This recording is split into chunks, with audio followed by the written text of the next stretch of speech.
ಎಲ್ಲ ವಿಷಯನೂ ನಾನ್ ಹೇಳಲಿಲ್ಲ, ಅದನ್ನೆಲ್ಲ ನೀವೇ ಹೇಳ್ಬೇಕು. ಎಷ್ಟು ಹೇಳ್ಬೇಕು ಅಷ್ಟು ಮಾತ್ರ ಹೇಳ್ ಬಂದಿದ್ದೀನಿ. ಅಲ್ಲ, ಏನ್ ಹೇಳ್ದೆ, ಯಾರಿಗ್ ಹೇಳ್ದೆ? ಅಮ್ಮ, ಅವಳ ತಪ್ಪನ ಮಾತ್ರ ಮುಚ್ಚಿಟ್ಟು ನಮ್ ತಪ್ಪನ್ ಮಾತ್ರ ಎಲ್ರಿಗೂ ಗೊತ್ತಾಗೋ ಹಾಗೆ ಮಾಡ್ತಾ ಇದ್ದಾಳೆ. ಯಾರಿಗ್ ಹೇಳ್ದೆ? ಹೇಳ್ತೀಯೋ ಇಲ್ವೋ? ಹೇಳ್ತೀಯೋ ಇಲ್ವೋ? ಚಿಕ್ಕತ್ತೆ,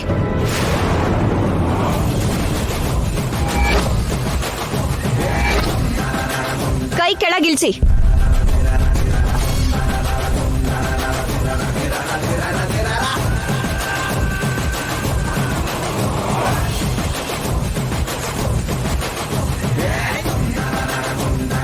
ಕಣ್ ಕಾಣಿಸಲ್ಲ ಅನ್ನೋದನ್ನ ನೋಡ್ದೆ ಅತ್ತಿಗೆಗೆ ಹೊಡೆಯೋಕ್ ಹೋಗ್ತಾ ಇದ್ದೀರಾ ನೀವು. ಅವ್ರಿಗೆ ಹೆದರ್ಸಿದ ಮಾತ್ರಕ್ಕೆ ನೀವು ಮಾಡಿರೋ ತಪ್ಪುಗಳೆಲ್ಲ ಸರಿ ಆಗೋಗುತ್ತೆ ಅಂತ ಅನ್ಕೊಂಡ್ರ? ಹೌದಾ? ನನಗ್ ಹೊಡೆಯೋದಕ್ಕೆ ಕೈ ಎತ್ತಿದ್ರಾ? ನಾನೇನ್ ಮಾಡ್ದೆ ಅತ್ತೆ? ಏನಾಯ್ತು ದೇವಾಂಶ್? ಏನಿ ಗಲಾಟೆ? ಸುವರ್ಣ ಯಾಕೆ ಊರ್ಮೇಳನ ಹೊಡೆಯಕ್ ಹೋಗಿದ್ಲು? ಬೆಳಗ್ಗೆಯಿಂದ ಜಗಳ ನಡೀತಾನೇ ಇದೆಯಮ್ಮ. ಮೂವರು ಹೊಡೆದಾಡ್ತಿದ್ದಾರೆ. ಏನಾಗಿದೆಯೋ ಏನಂತ ಗೊತ್ತಿಲ್ಲ. ಅವರು ಆವಾಗ್ಲೇ ಹೊಡೆದಾಡ್ಕೊಂಡಿದ್ಕೆ ಕಾರಣ ಬೇರೆ ಅಣ್ಣ. ಆದ್ರೆ ಇವಾಗ ಅತ್ತಿಗೆ ಎಲ್ಲಿ ಸತ್ಯ ಹೇಳ್ಬಿಡ್ತಾರೆ ಅಂತ ಹೊಡೆಯೋಕ್ ಹೋಗ್ತಾ ಇದ್ದಾರೆ. ಯಾವ ಸತ್ಯ? ಏನ್ ಹೇಳ್ಬೇಕು ಅಂತಿದ್ಯಾ ಊರ್ಮಿಳಾ? ಮಾವ ಸತ್ತಿರೋದು ಆಕ್ಸಿಡೆಂಟ್ ಇಂದ ಅಲ್ಲ ಅತ್ತೆ, ಏನೋ ಕುತಂತ್ರ ಮಾಡಿದ್ದಾರೆ. ಅದು ಇವ್ರುಗಳ ಕಣ್ಮುಂದೆನೆ ಇವ್ರಿಗೆ ಗೊತ್ತಿದ್ದೇ ನಡೆದಿದೆ.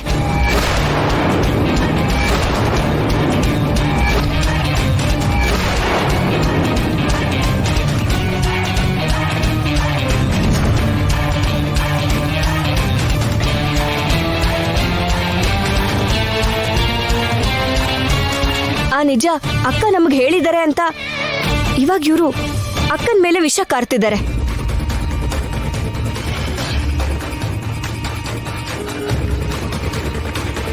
ಅವ್ರ ಕೈಲಿ ನಿಜ ಹೇಳ್ಸೋದಕ್ಕೆ ನನ್ನನ್ನು ಹೀಗೆ ಉಪಯೋಗಿಸ್ಕೊಂಡ್ರ ಮಾವ.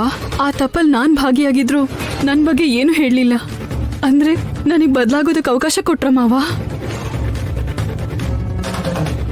ಅಂದ್ರೆ ನಿಮ್ಮತ್ತೆ ಮತ್ತೆ ಅಪ್ಪ ಹೋಗೋದಕ್ಕೆ ಕಾರಣ ಇವ್ರೇನಾ ದೇವಾಂಶ್?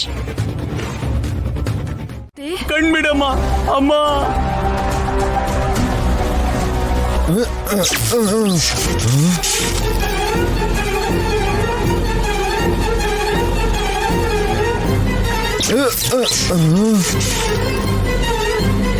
ಅಮ್ಮ ಎದ್ದೇಳಮ್ಮ. ಸಾಕ್ ನಿಲ್ಸು ನಿನ್ ಕಣ್ಣೀರ್ನ. ನಿಮ್ಮಮ್ಮ ಸತ್ತೋಗಿದ್ದಾಳೆ ಅಂತ ಅಳ್ತಾ ಇದ್ಯಾ? ಎದ್ದೇಳ್ತಾ ಇದಾರೆ ನೋಡಲ್ಲಿ. ನಿಜ ಹೇಳ್ಬೇಕಾಗತ್ತೆ ಅಂತ ನಾಟಕ ಮಾಡ್ತಾ ಇದ್ದೀರಾ? ಹೇಳಿ. ನನಗೀಗ ಪ್ರಜ್ಞೆ ಬರ್ತಿದೆ. ನಾಟಕ ಅಂತಿದ್ದೀರಾ? ನಿಜವಾಗ್ಲೂ ನಾನ್ ಸತ್ತೋಗಿದ್ರೆ ಚೆನ್ನಾಗಿರ್ತಿತ್ತು. ಅಮ್ಮ ಸಮಾಧಾನ ಮಾಡ್ಕೊ. ನಾನ್ ಸುಮ್ನೆ ಬದುಕ್ಬಿಟ್ಟೆ. ಅಮ್ಮ ಸಮಾಧಾನ ಮಾಡ್ಕೊ. ದೇವ್ರೆ, ಯಾಕೆ ನನ್ನನ್ನ ಕರ್ಕೊಂಡು ಹೋಗ್ಲಿಲ್ಲ ನೀನು? ಈ ಅವಮಾನಗಳನ್ನ ಸಹಿಸ್ಕೊಳ್ಳೋದಕ್ಕ ಏನ್ ನಾಟಕ ಆಡ್ತಾ ಇದೆಯೇ? ಅಮ್ಮ ಅಯ್ಯೋ, ಏನಾಯ್ತು ನನಗೆ?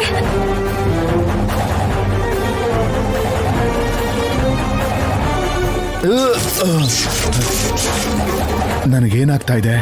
ಇಲ್ಲಿವರೆಗೂ ಪ್ರವೇಶ ಮಾಡಕ್ ಆಗ್ತಿತ್ತಲ್ಲ.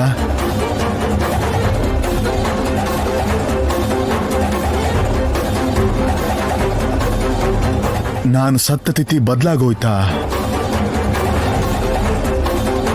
ನಾನು ಸತ್ತ ತಿಥಿ ಇದ್ದಾಗ ಮಾತ್ರನೇ ನಾನು ಬೇರೆಯವ್ರ ಶರೀರದ ಒಳಗಡೆ ಪ್ರವೇಶ ಮಾಡ್ಬೋದು. ಈಗ ಆ ತಿಥಿ ಬದಲಾಗಿದೆ. ಇವ್ರ ಕೈಲಿ ನಿಜ ಹೇಳಿಸ್ಬೇಕು ಅಂತ ನಾನು ಮಾಡಿದ ಪ್ರಯತ್ನ ಈ ಸಾರಿ ವ್ಯರ್ಥ ಆಗೋಯ್ತು. ಅಮ್ಮ ಅಳ್ಬೇಡ ಅಮ್ಮ. ಇವೆಲ್ಲ ಸಹಿಸಕ್ಕಾಗ್ದೆ ಯಾರಿಗೂ ಹೇಳ್ದೆ ಹೊಟ್ಟೋಗಿದ್ದೆ. ದೊಡ್ಡಪ್ಪ ಸತ್ ಮೇಲೆ ದೊಡ್ಡಮ್ಮಂಗ್ ಸಮಾಧಾನ ಮಾಡಕ್ಕೆ ಅಂತ ಬಂದೆ. ಅದಕ್ಕೆ ತಕ್ಕ ಪ್ರತಿಫಲನೆ ನಿಂಗೆ ಸಿಕ್ತಮ್ಮ. ನಮ್ಮಮ್ಮ ಇಷ್ಟೆಲ್ಲ ಒದ್ದಾಡ್ತಿದ್ರು, ನಿಮಗೆ ನಿಜ ಗೊತ್ತಾಗ್ಬೇಕಲ್ವಾ? ನಾನೇ ಹೇಳ್ತೀನಿ.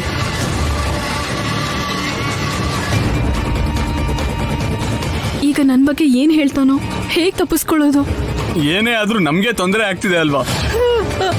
ದೊಡ್ಡಪ್ಪ ಇಲ್ಲೇ ಇರ್ಬೇಕೇನೋ. ಅವರೇ ಇದನ್ನೆಲ್ಲ ಮಾಡ್ತಾ ಇದ್ದಾರೆ ಅಂತ ನನಗೆ ಭಯ. ಅದನ್ನ ಮಾತಾಡಿದ್ವಿ. ಈ ಕಣ್ಣಿಲ್ದಿರೋಳು ಏನ್ ಕೇಳಿಸ್ಕೊಂಡ್ಲು, ನಿಮಗೆ ಏನ್ ಹೇಳಿದ್ಲು? ನಮಗೂ ದೊಡ್ಡಪ್ಪ ಅತ್ತೆ ಸಾವುಗೂ ಯಾವ ಸಂಬಂಧನೂ ಇಲ್ಲ. ಅದೇ ನಿಜ, ಅದೇ ನಿಜ.